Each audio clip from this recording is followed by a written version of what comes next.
Sometimes the deepest damage comes wrapped in beauty, in charm, in what looks like love, but feels like slow erosion. You didn't notice it at first. She was warm, she laughed, she made you feel seen. But as the days passed, you began to shrink. Not physically, but spiritually, emotionally, quietly. That wasn't love, that was control dressed in affection. You were raised to be dependable, to hold the line, to fight for the people you care about. But no one warned you about the kind of woman who doesn't scream, doesn't hit, but slowly twists your reality. She questions your worth without ever raising her voice. She drains you while smiling. She turns your strength into guilt. She doesn't want peace, she wants power. She doesn't want to grow with you, she wants to grow on you. And if you don't recognize the signs, you'll wake up one day wondering where you went, who you became, why you're so tired, even when nothing's wrong on the surface. But this ends here. This video is not about blaming, it's about awakening.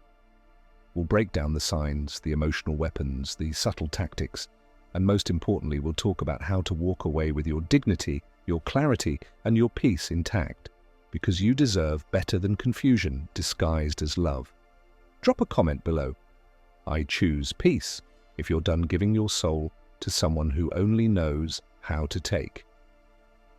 1. The subtle attack on your worth. It never begins with rage. It starts with something far more deceptive, a joke, a glance, a comment made in passing. At first, it feels harmless. She teases how other men dress better, how they hustle harder, how they plan more thoughtful surprises. You laugh along, thinking it's playful, but slowly her words start landing differently. They don't bounce off you anymore, they sink in. Each comparison chips away at your confidence. Each sarcastic jab twists a little deeper into your spirit. She won't insult you directly, she's smarter than that. Instead, she praises other men in front of you. Her voice softens when she speaks about them. Her eyes light up, not for who you are, but for the men you're not. You start to feel small in her presence, less than, unnoticed. And when you gather the courage to speak up, to tell her it hurts, she calls you too sensitive. She laughs it off. Suddenly you feel guilty for being honest. You begin to doubt your strength, your masculinity, your worth. This is her power. She doesn't break you with violence. She turns your own thoughts against you. It's psychological warfare, disguised as humor. One moment you're motivated, the next you're second-guessing every step you take. You stop chasing your goals, not because you've grown lazy, but because deep down you start believing there's no point. She doesn't respect me anyway. Why should I keep trying? She'll talk about her exes with reverence, how one ran a business, another traveled the world, how one made her feel like royalty. And you sit there, shrinking, asking yourself, if they were so great, why is she still with me? But she stays because she needs someone she can control. Someone always working harder to prove his worth. And the more you try to prove yourself, the more she pulls away. She won't build you up, she'll bait you, then mock the very insecurity she carefully planted. She'll say you're not ambitious enough, not because she wants more for you, but because she fears the man you could become without her grip on your identity. She fears the day you wake up and realize you don't need her approval to be great. Her words won't always be loud, but they'll echo. Long after the conversation ends, you'll hear her voice in your head. You'll replay what she said, question your instincts, and shift your focus from your goals to earning her validation. And this is where she wins. Not by force, but by distortion. You slowly stop being you.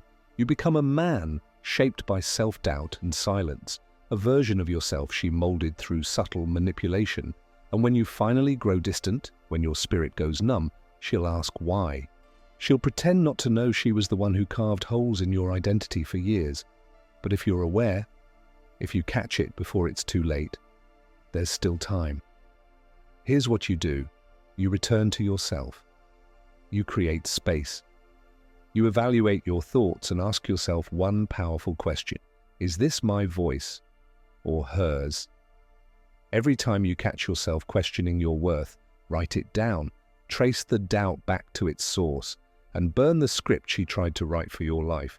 Because you were never meant to beg for validation. You were meant to lead, and a woman who truly sees your value will never make you question it.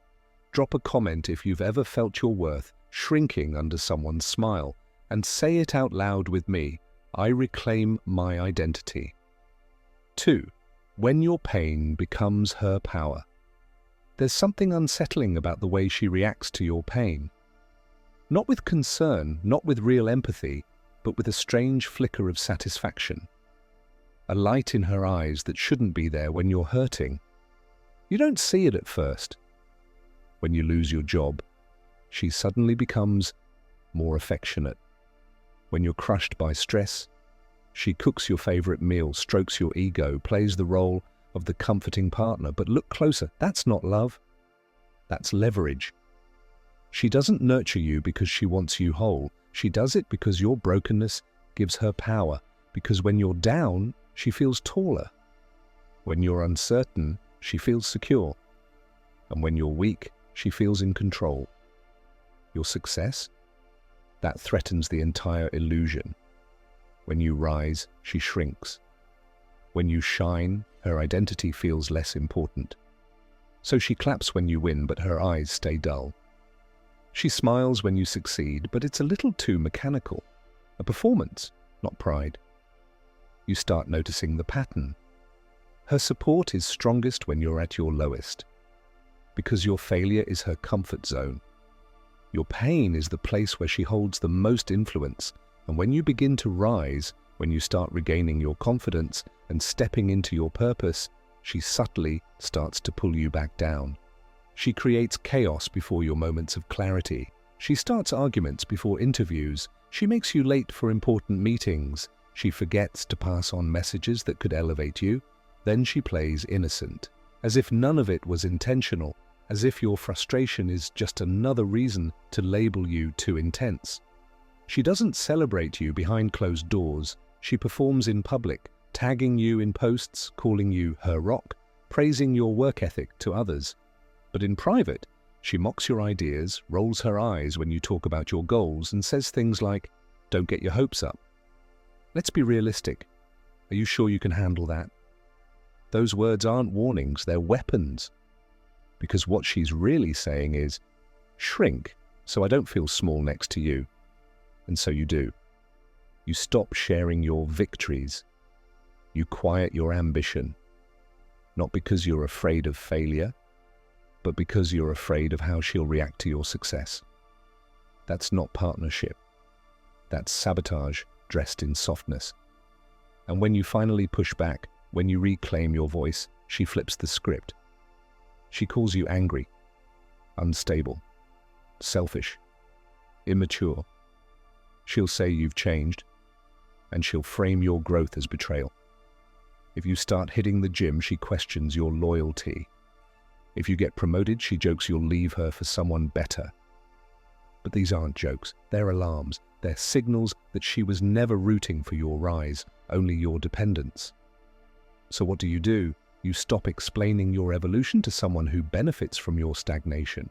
You realize the truth. You can't build a future with someone who's invested in your past. When you sense that her joy depends on your failure, you don't argue.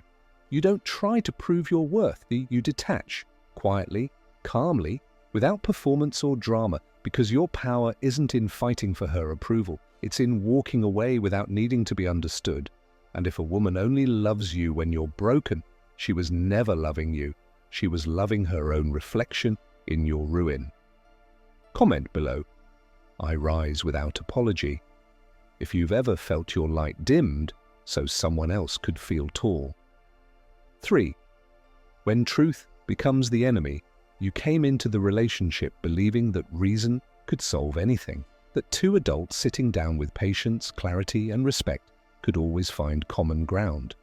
You thought, if I just explain it calmly, if I speak with logic, she'll understand. But she doesn't want understanding. She wants confusion. She wants chaos. And every time you try to bring order, she throws emotional grenades. You say, "Let's talk about this." She fires back, "Why are you always trying to control the conversation?" You ask, "Can we fix this together?"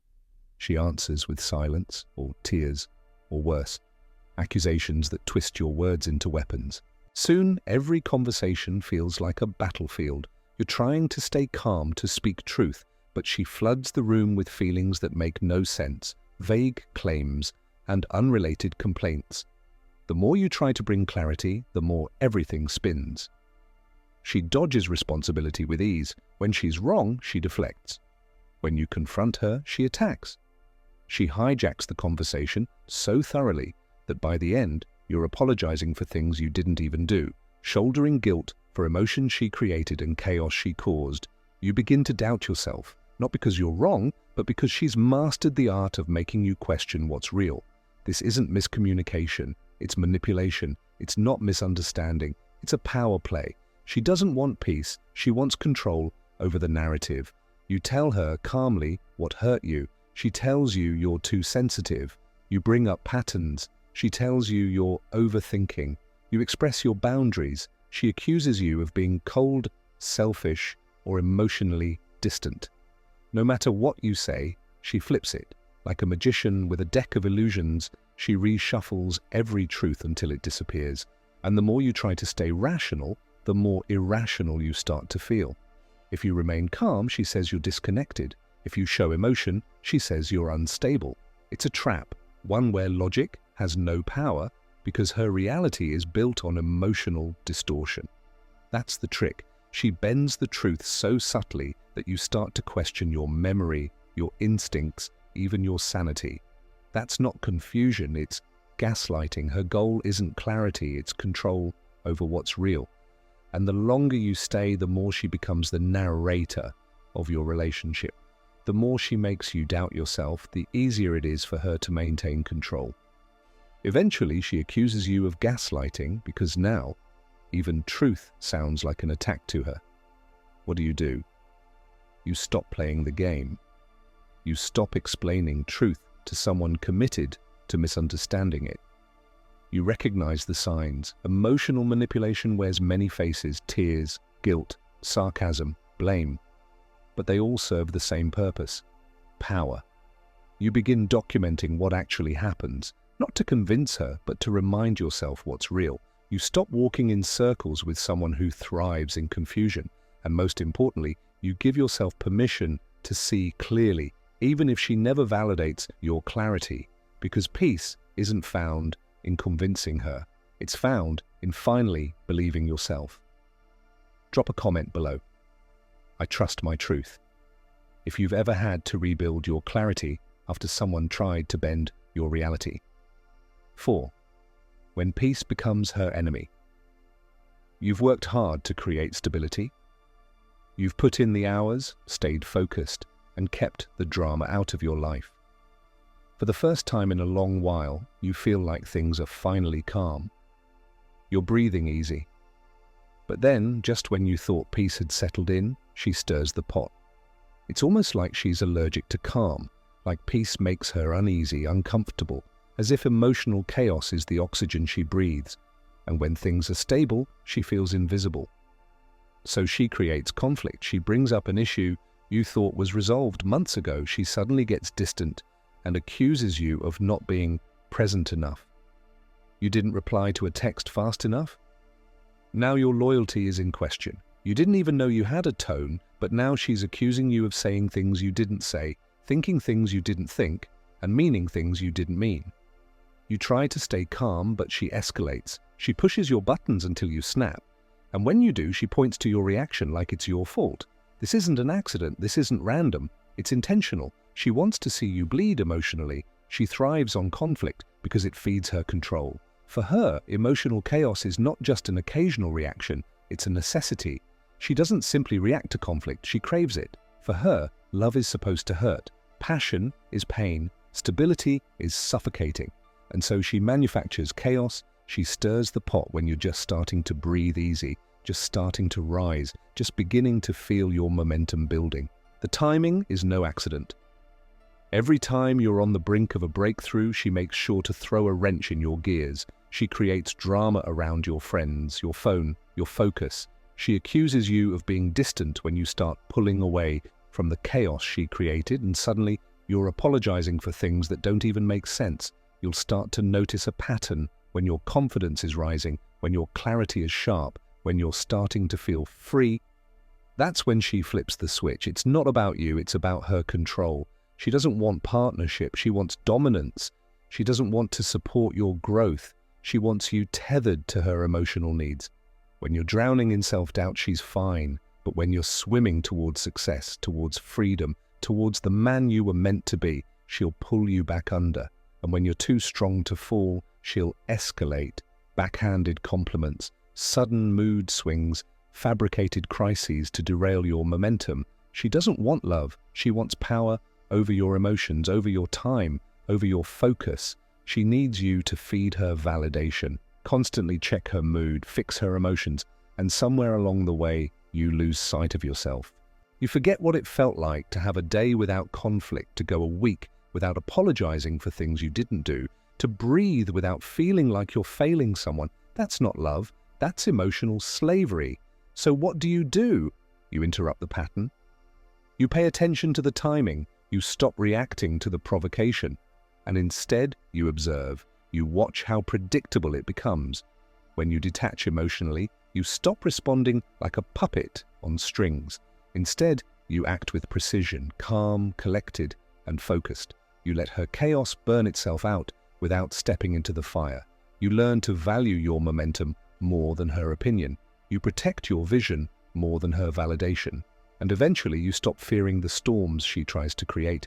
You realize her thunder was never real. It was just noise, loud, unsettling noise trying to drown out your mission.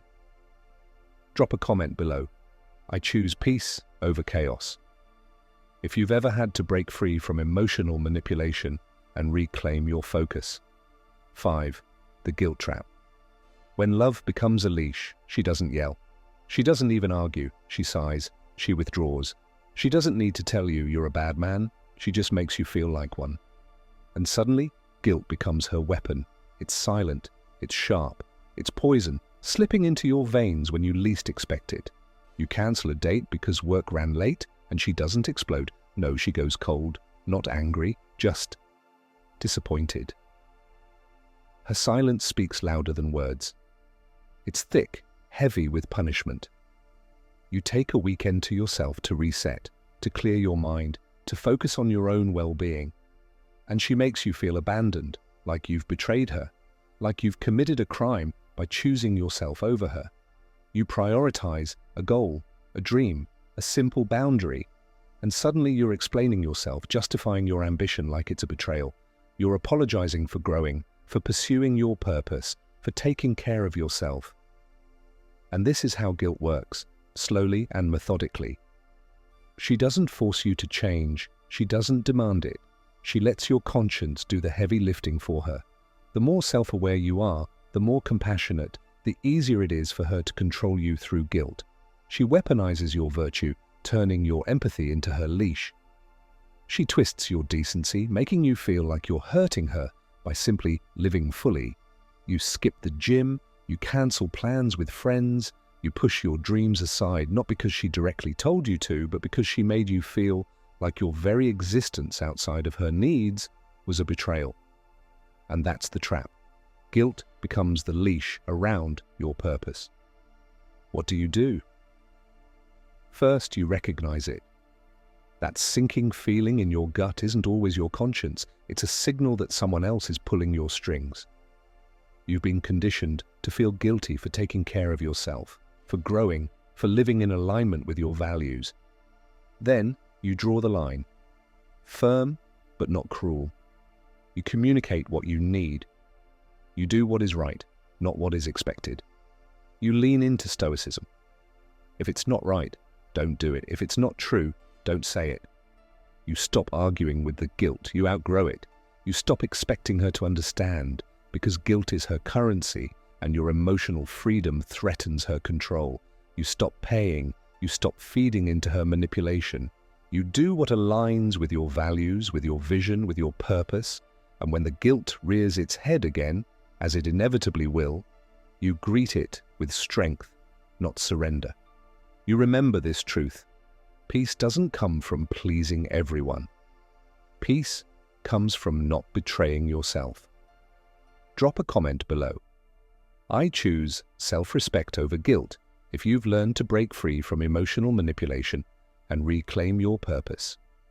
6. The silent detachment. When your boundaries become her threat, you've finally done it. You've spoken up.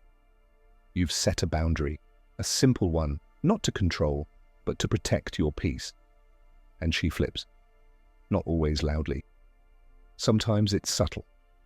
Other times it's a silence so loud it rings in your chest, echoing in the space between you. She starts pulling away, but it's not just physical. It's emotional, it's sexual, it's spiritual. You feel her slipping through your fingers like smoke, her presence fading, her warmth retreating. She stops texting back with the same energy. She stops initiating connection, stops making time. She starts to withhold, pulling back with a coldness that chills you to the bone. When you ask her what's wrong, she gives you the same response. I need space. You've changed. Something feels off. But you know what really happened. You told her, I will not be controlled. And in her mind she heard, you're losing your power. Boundaries don't threaten healthy people. They're an invitation to grow together. But for her, they're an insult. They disrupt the carefully constructed system of dominance she's worked so hard to maintain. And so she punishes you for daring to have needs. She withholds, she detaches, she plays cold, pulling away and leaving you chasing the warmth you once had, hoping you'll fold, hoping you'll apologize, hoping you'll retreat. But here's where you rise.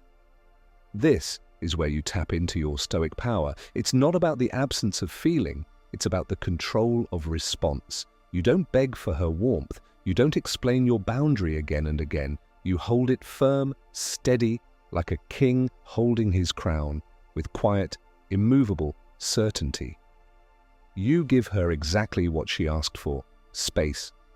And in that space you thrive. You focus, you grow, you get sharper, you get stronger. You show not her, but yourself, that you are not afraid of solitude, that your worth doesn't hinge on her approval, that her detachment doesn't destroy you, it frees you, because the moment a woman makes you choose between your peace and her presence, the choice is already made. A stoic man does not cling to what threatens his center. He releases, he refocuses, he remains unshaken, and when she comes back, as they often do, he doesn't let her rewrite the boundary. He doesn't reopen what was closed. He stands firm in the strength of his stillness and says, that was the last lesson. I've moved forward. Drop a comment below. I choose peace over chaos if you've learned that your peace is non-negotiable. 7.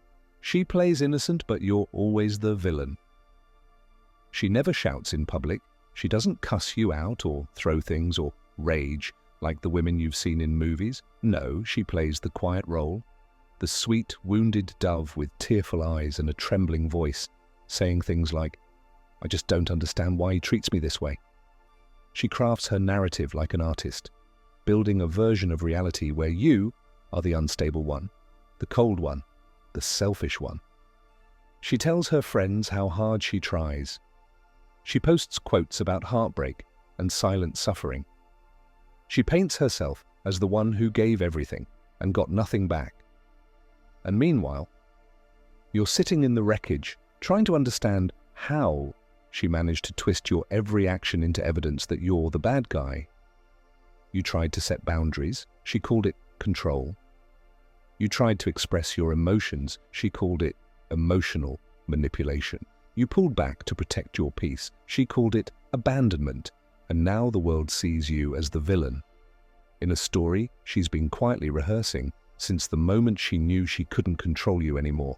This is not accidental. This is weaponized innocence. And it's one of the most dangerous forms of manipulation because it appeals to the outside world while destroying your inner world. She doesn't need to prove anything to you.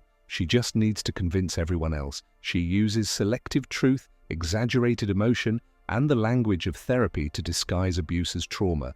And if you speak up, you look bitter. If you defend yourself, you look aggressive. So what must you do? You stop trying to win a trial held in her imagination. You stop presenting evidence to people who are invested in her victimhood. You let the lie live in her world, but not in yours. You stop explaining. You start observing. You move in silence. You lean into Stoicism. Don't waste what remains of your life in speculating about your neighbors. He who lives in harmony with himself lives in harmony with the universe. That's your power. You take back your name by becoming unshakable. You don't try to clear your name to her audience.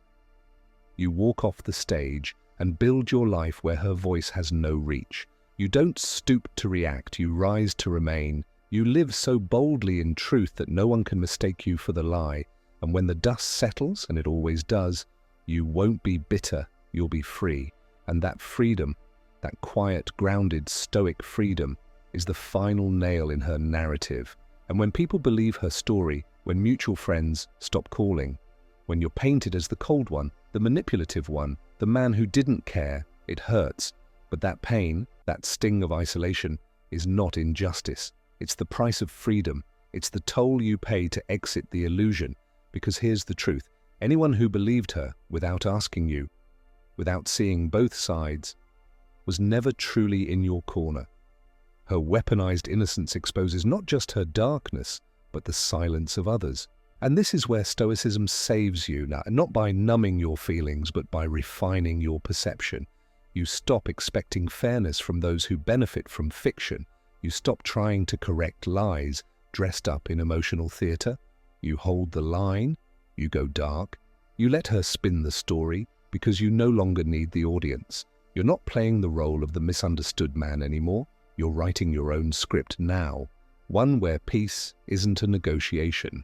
One where your identity is not up for debate. You invest in your body, your mission, your silence. You move with such disciplined calm that her chaos shatters without a target. You don't show receipts. You don't chase apologies. You don't correct narratives. You embody your truth so deeply. The people who matter feel it without a word. And that's the Stoic path, to rise from emotional war. Not wounded, but wise. You don't fight her character assassination with words. You defeat it by living a life her story could never touch. You've seen the signs now. You've felt them in your chest. You didn't need anyone to confirm them. You recognize the truth behind every word because you've lived it. You've stayed too long. You've given too much. You've explained, defended, justified, apologized for simply wanting peace. But here's what you must understand. The longer you stay where your soul is being strangled, the harder it becomes to remember who you are. Every minute you try to fix what's designed to break you, you're abandoning the man you're meant to become. That's not love. That's slow emotional suicide. A woman who truly loves you will never make you doubt your value. She will not compete with your growth. She will contribute to it. And if her patterns match these signs, she is not confused. She is calculated. You do not fix her. You do not fight for her. You leave her in the chaos she created and choose the silence where your healing begins. Stoicism teaches you to control what you can, your choices, your mindset, your energy. The rest you release. And now it's time to choose. Choose to walk away. Choose to stand tall without needing applause. Choose the path that doesn't beg for peace but embodies it. Don't just survive her. Transcend her. Let her talk. Let them watch. While you build a life so grounded in power that no storm can touch you. You don't need closure. You need clarity. You don't need to be right. You need to be free. And you don't owe anyone your pain just to prove you're a good man. You owe yourself everything. Drop a comment below. I choose peace. If this opened your eyes, if this video spoke to you, don't keep it to yourself.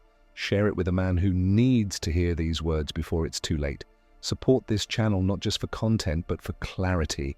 Every like, comment, share, and especially every subscribe helps build a space where men no longer have to bleed in silence just to be seen. You're not alone in this. You're not crazy. You're just finally seeing the truth. Subscribe now and become part of a movement built on silence, strength, and self-respect. And